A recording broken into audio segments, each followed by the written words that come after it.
జనాభా ప్రాతిపదికన ఎన్డీఏ సర్కార్ లోక్సభ నియోజకవర్గాల పునర్విభజన అంశాన్ని వ్యతిరేకిస్తూ దక్షిణాది రాష్ట్రాల పార్టీలు సమావేశమయ్యాయి.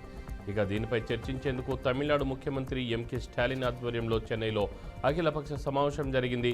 ఈ సమావేశానికి స్టాలిన్ అధ్యక్షత వహించగా పలువురు తమిళనాడు మంత్రులు, డీఎంకే నేతలు, Telangana CM Revanth Reddy, Kerala CM Pinarayi Vijayan, Punjab CM Bhagwant Mann, Karnataka ఉప ముఖ్యమంత్రి డీకే శివకుమార్, బీఆర్ఎస్ వర్కింగ్ ప్రెసిడెంట్ కేటీఆర్ తదితరులు హాజరయ్యారు. డీలిమిటేషన్తో దక్షిణాది రాష్ట్రాలకు అన్యాయం జరుగుతుందని నేతలు ముక్త కంఠంతో వ్యతిరేకించారు.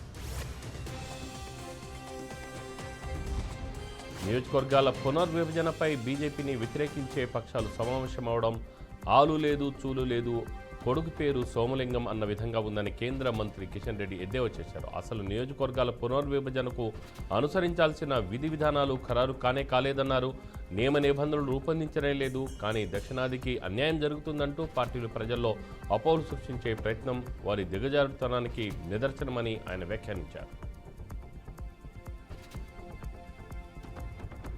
రుణమాఫీపై వ్యవసాయ శాఖ మంత్రి చేసిన ప్రకటన పట్ల అసహనం వ్యక్తం చేసిన బీఆర్ఎస్ ఎమ్మెల్యేలు అసెంబ్లీ నుంచి వాకౌట్ చేశారు. తెలంగాణలో శాసనసభ సమావేశాలు హాట్గా కొనసాగుతున్నాయి. సభలో అధికార ప్రతిపక్షాల నడుమ మాటల యుద్ధం నడిచింది. బడ్జెట్ పద్దులపై చర్చ సందర్భంగా ఒకరినొకరు తీవ్ర స్థాయిలో విమర్శ చేసుకున్నారు. ఈ నేపథ్యంలోనే అసెంబ్లీలో వ్యవసాయ శాఖ మంత్రి ప్రసంగిస్తుండగా విపక్ష బీఆర్ఎస్ నేతల మధ్యలోనే అసెంబ్లీ నుంచి వాకౌట్ చేశారు.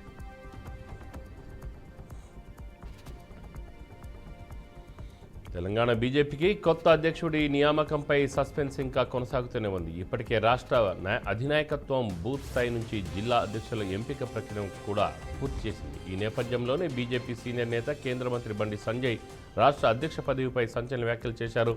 తాను బీజేపీ ప్రెసిడెంట్ రేసులో లేనని, ఒకవేళ ఇచ్చినా తిరస్కరించబోనని అన్నారు. అధ్యక్షుడిగా తానేంటో ఇప్పటికే నిరూపించుకున్నానని తెలిపారు. కొంతమంది తామే అధ్యక్షుడినంటూ ప్రచారం చేసుకుంటున్నారని, అలా చేసుకోవడం పార్టీ క్రమశిక్షణను ఉల్లంఘించినట్లేనని కామెంట్ చేశారు. ముఖ్యంగా ఎవరూ కార్యకర్తలను కన్ఫ్యూజ్ చేయవద్దని విజ్ఞప్తి చేశారు. ప్రచారంలో ఉన్న వాళ్ళ పేర్లు అసలు రేసులో ఉండబోవని ఆయన స్పష్టం చేశారు. ఆంధ్రప్రదేశ్ న్యాయ మైనార్టీ సంక్షేమ శాఖ మంత్రి ఎన్ఎండి ఫరూక్ను సీఎం చంద్రబాబు పరామర్శించారు. హైదరాబాద్లోని జూబ్లీహిల్స్లో ఫరూక్ నివాసానికి చంద్రబాబు వెళ్లారు. మంత్రి ఫరూక్ సతీమణి షహనాజ్ మృతి పట్ల సంతాపం తెలిపారు. మనోధైర్యంతో ఉండాలని కుటుంబ సభ్యులతో సీఎం చంద్రబాబు పేర్కొన్నారు. దాదాపు గంట సమయం పాటు మంత్రి కుటుంబ సభ్యులతో సీఎం చంద్రబాబు మాట్లాడారు. బాబు వెంట మంత్రులు Gummadi Sandhyarani, BC Janardhan Reddy, MP Byreddy Shabari, MLC C Ramachandraiah, CPI నేత రామకృష్ణ, మాజీ మంత్రి ఎరాసు ప్రతాప్ రెడ్డి, ఎమ్మెల్యేలు సోమిరెడ్డి చంద్రమోహన్ రెడ్డి, భూమా అఖిలప్రియ, వివిధ రాజకీయ పార్టీలకు చెందిన పలువురు నాయకులు మంత్రి ఫరూక్ను పరామర్శించారు.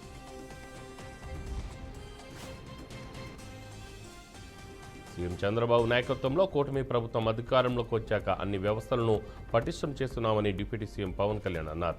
కర్నూలు జిల్లా పూడిచెర్లలో పంటకుంట నిర్మాణానికి పవన్ భూమి పూజ చేశారు. అందరికీ అభివృద్ధి ఫలాలు అన్నదే తమ ప్రభుత్వ లక్ష్యమని పవన్ కళ్యాణ్ చెప్పారు. సైనికులు కష్టకాలంలో అండగా నిలిచారని గుర్తు చేశారు. ఎన్నికల్లో వచ్చిన గెలుపుతో దేశం మొత్తం ఏపీ వైపే చూసిందని, అందుకు కారణం కష్టకాలంలో అండగా నిలిచిన జన సైనికులే కారణమని పవన్ కళ్యాణ్ స్పష్టం చేశారు.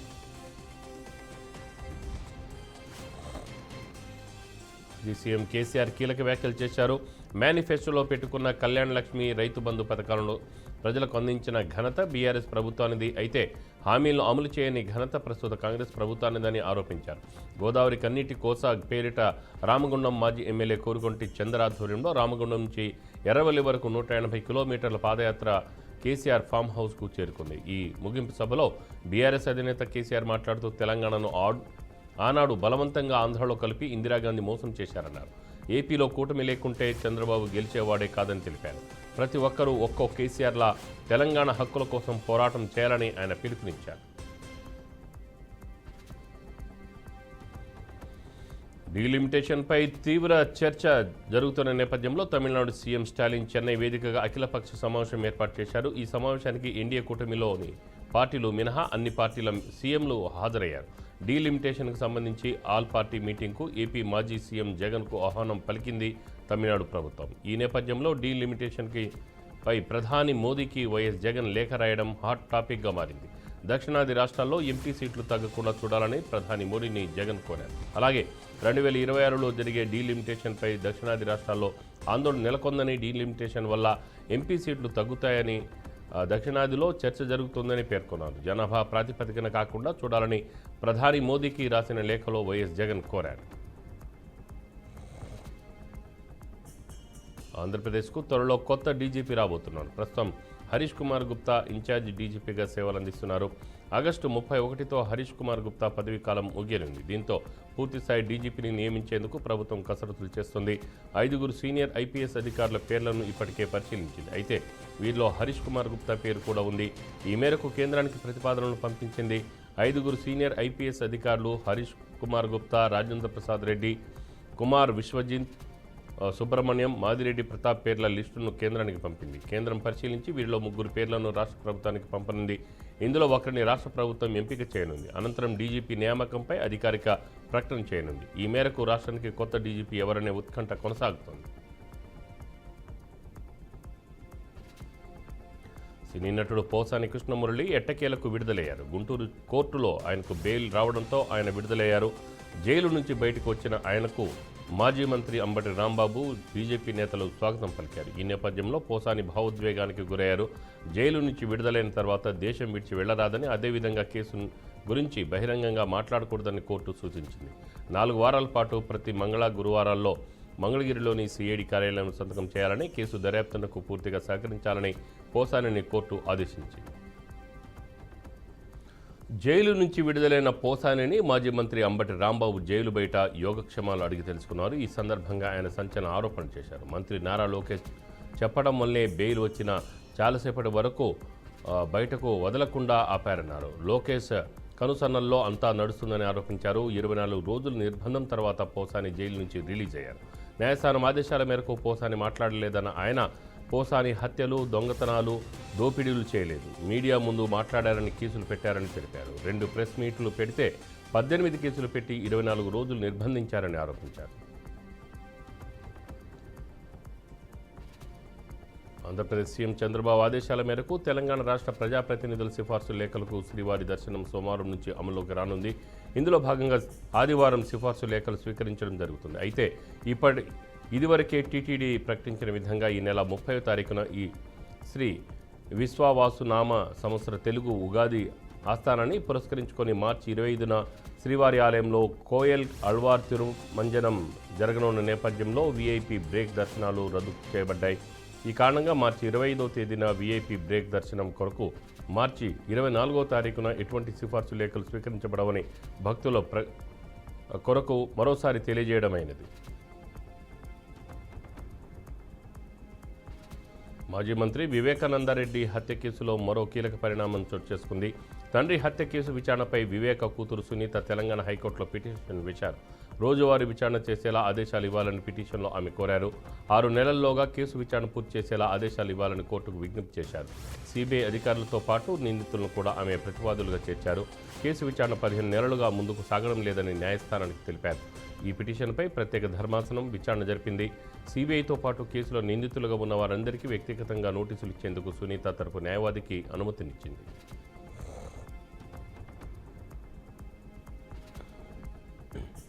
విశాఖ మేయర్పై అవిశ్వాస తీర్మానం పెట్టేందుకు కూటమి సభ్యులు సిద్ధమయ్యారు. ఈ మేరకు కూటమి నేతలు పీలా శ్రీనివాసరావు, వెలగపూడి గణబాబు, గండి బాబ్జీ కలెక్టర్ను కలిసి వినతిపత్రం అందజేశారు. ఇటీవలే వైసీపీకి చెందిన 6 కార్పొరేటర్లు టీడీపీలో చేరారు. 4 ఏళ్ల పాటు మేయర్పై అవిశ్వాసం ప్రవేశపెట్టకూడదన్న చట్టం అమల్లో ఉండటంతో కూటమి ప్రభుత్వం అధికారంలోకి వచ్చినా ఇప్పటివరకు అవిశ్వాసం పెట్టలేదు. 4 ఏళ్ల కాలపరిమితి పూర్తవుతున్న నేపథ్యంలో మహావిశాఖ నగర పాలక సంస్థ మేయర్ పీఠం దక్కించుకోవడానికి కూటమి నేతలు పావులు కదుపుతున్నారు. ఈ క్రమంలోనే జిల్లా కలెక్టర్ను కలిసి వినతిపత్రం అందజేశారు. పాతబస్తీలో టాస్క్ ఫోర్స్ మెరుపు దాడుల్లో మటన్ మాఫియా గుట్టురట్టయింది. ఈ సోదాల్లో టన్నుల కొద్దీ కుళ్ళిన మటన్ను గుర్తించారు. వెంటనే సీజ్ చేశారు. ఏకకాలంలో south west, south east task force పోలీసులు దాడులు నిర్వహించారు. డబిల్పురాలో భారీగా కుళ్ళిన మటన్ను సీజ్ చేశారు. నిజానికి మటన్ మాఫియా దందాకు పాతబస్తీ అడ్డాగా మారింది. 4 నెలలుగా ఫ్రీజర్లోనే కుళ్ళిన మాంసాన్ని నిల్వ ఉంచారు. పెళ్లిళ్ళు, హోటళ్లకు కుళ్ళిన దీన్ని సరఫరా చేస్తున్నట్లుగా గుర్తించారు. దుర్వాసన రాకుండా వెనిగర్ కలుపుతున్నారన్నారు. ఉత్తరాది రాష్ట్రాల నుంచి కుళ్ళిన మాంసాన్ని రవాణా చేస్తున్నట్లుగా అధికారులు నిర్ధారించారు. మురికి కాలువల పక్కన మటన్ షాపుల నిర్వహణ జరుగుతోంది. మంగళహాట్లో దాదాపు 12 క్వింటాళ్ల మాంసాన్ని స్విచ్ చేశారు. డబిల్పురాలో 2 క్వింటాళ్ల కుళ్ళిన మాంసం స్వాధీనం చేసుకున్నారు. మహబూబాబాద్ జిల్లా తొర్రూరు పట్టణం కేంద్రంలో మైనర్ బాలికకు అబార్షన్ చేయించిన ఘటన చోటు చేసుకుంది. బాలిక తల్లితో పాటు అబార్షన్ చేసిన అమ్మ ఆసుపత్రి యాజమాన్యంపై పోలీసులు కేసు నమోదు చేశారు. తొర్రూరు పట్టణ కేంద్రంలోని అమ్మ ఆసుపత్రిలో బాలికకు అబార్షన్ చేశారనే విషయాన్ని చైల్డ్ వెల్ఫేర్ కమిటీ చైర్మన్, సిడిపిఓలు గోప్యంగా తెలుసుకున్నారు. దీనిపై బాలికను విచారించిన అధికారులు చర్యకు పాల్పడిన వారిపై తొర్రూరు పోలీస్ స్టేషన్లో ఫిర్యాదు చేశారు. సిడబ్ల్యూసి చైర్పర్సన్, సిడిపిఓ అధికారులు ఫిర్యాదు మేరకు ఆసుపత్రి యాజమాన్యంపై అబార్షన్కు కారణమైన వ్యక్తిపై ప్రోత్సహించిన బాలిక తల్లిపై పోక్సో చట్టం కింద కేసు నమోదు చేశారు. నాగర్ కర్నూలు జిల్లా దోమలపెంట శివారులో శ్రీశైలం ఎడమగట్టు కాలువ సొరంగంపై కప్పు కూలిన దుర్ఘటన జరిగి సరిగ్గా నెల గడుస్తుంది. ఫిబ్రవరి 22న ఈ ప్రమాదం చోటు చేసుకుంది. సొరంగంలో చిక్కుకున్న 8 మంది సిబ్బందిలో గుర్ప్రీత్ సింగ్ మృతదేహం మాత్రమే లభ్యమైంది. మిగతా 7గురిని గుర్తించేందుకు దేశంలోని అత్యుత్తమ ఏజెన్సీలతో సహాయక చర్యలు కొనసాగిస్తూనే ఉన్నారు. పురోగతి కనిపించట్లేదు. ఈ సొరంగం ప్రమాదం దేశంలోనే అరుదైనదిగా నిపుణులు చెబుతున్నారు. మట్టి, రాళ్లు, బురద, సిసి సెగ్మెంట్స్, నీరు, టీబీఎం శిథిలాలని సొరంగంలో 11 కిలోమీటర్ల నుంచి 13 కిలోమీటర్ల వరకు పేరుకుపోయాయి. నిమిషానికి 5,000 లీటర్లు నీటి ఊట వస్తుండటంతో మట్టి తడిసి చాలా గట్టిగా మారింది. తవ్వాల్సిన మట్టి గట్టిగా ఉండటం, పైకప్పు బలహీనంగా ఉండటంతో జాగ్రత్తలు తీసుకుంటూ సహాయక చర్యలు కొనసాగిస్తున్నారు. అనకాపల్లి జిల్లా ఎన్జీ పాలెంలో రోడ్డు ప్రమాదం సంభవించింది. జాతీయ రహదారిపై 2 లారీలు ఢీకున్నాయి. ఈ ప్రమాదంలో అక్కడికక్కడే లారీ డ్రైవర్ మృతి చెందాడు. మంచు ఎక్కువగా ఉండడంతో ప్రమాదం చోటు చేసుకుందని స్థానికులు చెబుతున్నారు. కసింకోట పోలీసులు ఘటనా స్థలానికి చేరుకొని కేసు నమోదు చేశారు. మృతుడు గుంటూరు చిలుకలూరుపేటకు చెందిన ఎస్కే మస్తాన్గా వారు గుర్తించారు. మృతదేహాన్ని పోస్టుమార్టం నిమిత్తం ఎన్టీఆర్ ప్రభుత్వ ఆసుపత్రికి తరలించారు.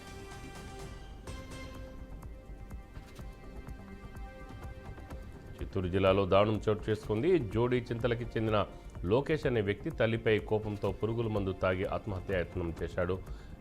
ఇంటిని తాకట్టు పెట్టి నగదు తీసుకురావాలని తల్లిపై అనునిత్యం ఒత్తిడి చేస్తున్నాడని కుటుంబ సభ్యులు తెలిపారు. అందుకు తల్లి తిరస్కరించిందని, దీంతో లోకేష్ ఇంటి నుంచి బయటకు వెళ్లి పురుగుల మందు తాగి ఆత్మహత్యకు పాల్పడ్డాడని వివరించారు. తల్లికి ఫోన్ కాల్లో పురుగుల మందు సేవించాను, మరణిస్తున్నానని తెలిపి స్విచ్ ఆఫ్ చేశాడన్నారు. వెంటనే స్పందించిన యాదమరి ఎస్ఐ ఈశ్వర్ యాదవ్ లోకేష్ ఉన్న ప్రాంతాన్ని ట్రేస్ చేశారని, అపస్మారక స్థితిలో ఉన్న లోకేష్ని సిబ్బంది కాపాడారు. అతన్ని చికిత్స నిమిత్తం ప్రభుత్వ ఆసుపత్రికి తరలించినట్లు పోలీసులు వెల్లడించారు. అనంతపురం జిల్లా రాయదుర్గంలో దారుణం చోటు చేసుకుంది. ఆర్ఎంపీ వైద్యం వికటించి 3 సంవత్సరాల చిన్నారి మృతి చెందింది. గుమ్మగొట్ట మండలం గలగలకి చెందిన లక్ష్మి, వన్నూరు స్వామి దంపతుల కుమార్తె అనుశ్రీకి జ్వరం ఉండడంతో పట్టణంలోని ఖలీల్ క్లినిక్ వచ్చారు. అక్కడ ఓ ఆర్ఎంపీ చిన్నారికి వైద్యం చేశాడు. బ్లడ్ టెస్ట్ చేయించి టైఫాయిడ్ ఉందని నిర్ధారించాడు. ఆ చిన్నారి పరిస్థితి విషమించడంతో ప్రభుత్వ ఆసుపత్రికి వెళ్లాలని సూచించారు. దీంతో తల్లిదండ్రులు ప్రభుత్వ ఆసుపత్రికి తీసుకెళ్లారు. అయితే అప్పటికే మృతి చెందినట్లు వైద్యులు నిర్ధారించారు. ఆర్ఎంపీ చేసిన వైద్యం వల్లే తమ చిన్నారి మృతి చెందినట్లు తల్లిదండ్రులు ఆరోపించారు. ఖలీల్ క్లినిక్ వద్ద బాధిత కుటుంబ సభ్యులు, బంధువులు ఆందోళన చేపట్టారు. రైతుల అభివృద్ధికి కూటమి ప్రభుత్వం పెద్దపీట వేస్తుందని మంత్రి నాదెండ్ల మనోహర్ చెప్పారు. వైసీపీ పాలనలో పంటలు అమ్ముకునేందుకు అన్నదాతలు ఇబ్బందులు పడ్డారని ఆరోపించారు. తాము ఇప్పటి వరకు 8,000 కోట్ల విలువైన ధాన్యం సేకరించినట్లు తెలిపారు. 17 నుంచి 20% తేమ ఉన్న ధాన్యాన్ని కూడా కొనుగోలు చేస్తున్నామన్నారు. రైతుల అకౌంట్లో 24 గంటల్లోనే డబ్బులు జమ చేస్తున్నామని ఆయన స్పష్టం చేశారు. పాఠశాల విద్యార్థులకు ఏపీ రాష్ట్ర విద్యాశాఖ మంత్రి నారా లోకేష్ గుడ్ న్యూస్ చెప్పారు. ఏపీలో వచ్చే విద్యా సంవత్సరం నుంచి శనివారం నో బ్యాగ్ డేగా మారనుంది. ఆ రోజు నా పిల్లలు బడులకు బ్యాగులు తీసుకురావాల్సిన అవసరం లేదు. ఆ రోజు తరగతులకు బదులుగా ఇతరత్రా పోటీలు నిర్వహించనున్నారు. అందుకు అనుగుణంగా పాఠశాల విద్యాశాఖ 2025-26 అకాడమిక్ క్యాలెండర్ రూపొందిస్తుంది. ఈ నేపథ్యంలో మంత్రి లోకేష్ కీలక ప్రకటన చేశారు. ఇకపై ప్రతి శనివారం విద్యార్థులకు నో బ్యాగ్ డేగా పాటించనున్నట్లు ప్రకటించారు. వచ్చే విద్యా సంవత్సరం నుంచి నో బ్యాగ్ డే అమలు చేస్తామని మంత్రి లోకేష్ ట్విట్టర్ వేదికగా పేర్కొన్నారు. దేశవ్యాప్తంగా అకాల వర్షం కురుస్తున్న నేపథ్యంలో వ్యవసాయ శాఖ, మార్కెటింగ్ శాఖ అధికారులు, జిల్లా కలెక్టర్లు అప్రమత్తంగా ఉండాలని రాష్ట్ర వ్యవసాయ శాఖ మంత్రి తుమ్మల నాగేశ్వరరావు ఆదేశించారు. రైతులు సాగు ఉత్పత్తులను తడవకుండా, పంటలు నష్టపోకుండా తగిన చర్యలు చేపట్టాలని సూచించారు. అన్నదాతలు కూడా ఈ అకాల వర్షాల విషయంలో జాగ్రత్తగా వ్యవహరించి తమ పంటలను తడిసిపోకుండా జాగ్రత్తగా భద్రపరచుకోవాలని కోరారు. కోతకు వచ్చిన వరి పంటలకు వెంటనే కోయాలని, నిర్లక్ష్యం చేస్తే అకాల వర్షాలకు తీరని నష్టం జరుగుతుందని మంత్రి పేర్కొన్నారు. నేడు ఆంధ్రప్రదేశ్ రాష్ట్రంలోని పలు జిల్లాల్లో ఉరుములు, పిడుగులతో కూడిన వర్షం పడుతుందని ఏపీ వాతావరణ శాఖ తెలిపింది. మరోవైపు ఎండ తీవ్రత కూడా కొనసాగుతుందని పేర్కొంది. కూలీలు, రైతులు, ప్రజలు అప్రమత్తంగా ఉండాలని సూచించింది. బహిరంగ ప్రదేశాల్లో ఉండొద్దని విజ్ఞప్తి చేసింది. అలాగే నిన్న అత్యధికంగా కర్నూలు జిల్లా, ఆర్పరి సత్యసాయి జిల్లా తొగరగుంటలో 40 డిగ్రీల ఉష్ణోగ్రత నమోదైనట్లు వెల్లడించారు. విశాఖ రుషికొండ బీచ్కు మళ్లీ బ్లూ ఫ్లాగ్ సర్టిఫికేషన్ లభించింది. ఈ మేరకు గుర్తింపు పత్రాన్ని కలెక్టర్కు అందజేశారు. కాగా ఇటీవల కాలంలో రుషికొండ బీచ్కు బ్లూ ఫ్లాగ్ గుర్తింపు తాత్కాలికంగా రద్దయింది. 600 మీటర్ల తీర ప్రాంతం బ్లూ ఫ్లాగ్ కలిగి ఉండడంతో 2020లో గుర్తింపు దక్కింది. రుషికొండ బీచ్కు డెన్మార్క్కు చెందిన ఫౌండేషన్ ఫర్ ఎన్విరాన్మెంటల్ ఎడ్యుకేషన్ సంస్థ బ్లూ ఫ్లాగ్ గుర్తింపు ఇచ్చింది. అయితే కొంతకాలంగా బీచ్లో కుక్కలు తిరగడం, సీసీ కెమెరాలు సరిగా పని చేయకపోవడం, వ్యర్థాలు పేరుకుపోవడం, నడక మార్గం దెబ్బతినడం వంటివి ఫోటోలు తీసి కొందరు డెన్మార్క్ సంస్థకు ఫిర్యాదు చేశారు. దీంతో ఈ బీచ్కు బ్లూ ఫ్లాగ్ గుర్తింపు తాత్కాలికంగా రద్దు చేసింది. ఈ మేరకు ప్రభుత్వం అప్రమత్తమై బీచ్ను శుభ్రం చేసింది. మళ్లీ బ్లూ ఫ్లాగ్ వచ్చేలా చర్యలు చేపట్టింది. దీంతో రుషికొండ బీచ్కు బ్లూ ఫ్లాగ్ సర్టిఫికేషన్ తిరిగి వచ్చింది. బీఆర్ఎస్ పార్టీని అధికారంలోకి తీసుకురావడానికి వచ్చే ఏడాది నుంచి పాదయాత్ర చేపడతామని ప్రకటించిన బీఆర్ఎస్ వర్కింగ్ ప్రెసిడెంట్ కేటీఆర్ వ్యాఖ్యలపై భువనగిరి ఎంపీ చామల కిరణ్ కుమార్ రెడ్డి స్పందించారు. పాదయాత్రను స్వాగతిస్తున్నామని, రోడ్లు కూడా ఖాళీగానే ఉన్నాయని ఎద్దేవా చేశారు. అధికారంలో ఉన్న 10 ఏళ్లు బయటకు రాకుండా కనీసం ఇప్పుడైనా రావడం మంచిదే అన్నారు. తెలంగాణ రాష్ట్ర ప్రయోజనాల కోసం పార్టీలను పక్కన పెట్టి ఆలోచన చేయాలని హితవు పలికారు. రాజకీయాలు వేరు, అభివృద్ధి వేరు అనే విషయాన్ని అందరూ గుర్తించాలని సూచించారు.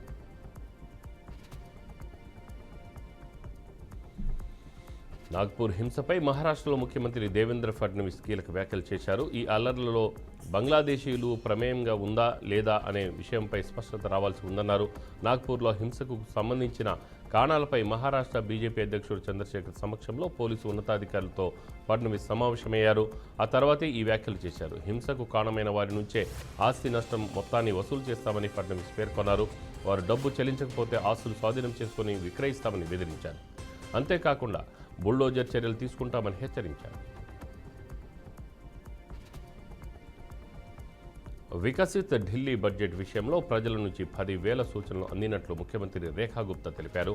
ఇందులో మహిళల ఆర్థిక సాధికారత, విద్య, ఆరోగ్యం, యమునా నది ప్రక్షాళన, కాలుష్యం వంటి వాటికి బడ్జెట్లో ప్రాధాన్యం ఇస్తున్నట్లు ఆమె చెప్పారు. అసెంబ్లీ బడ్జెట్ సమావేశాలు ఖీర్ వేడుకలో ప్రారంభమవుతాయని తెలిపారు. దేశ రాజధానిలో అసెంబ్లీ బడ్జెట్ సమావేశాలు మార్చి 24 నుంచి 28 వరకు జరగనున్నాయి.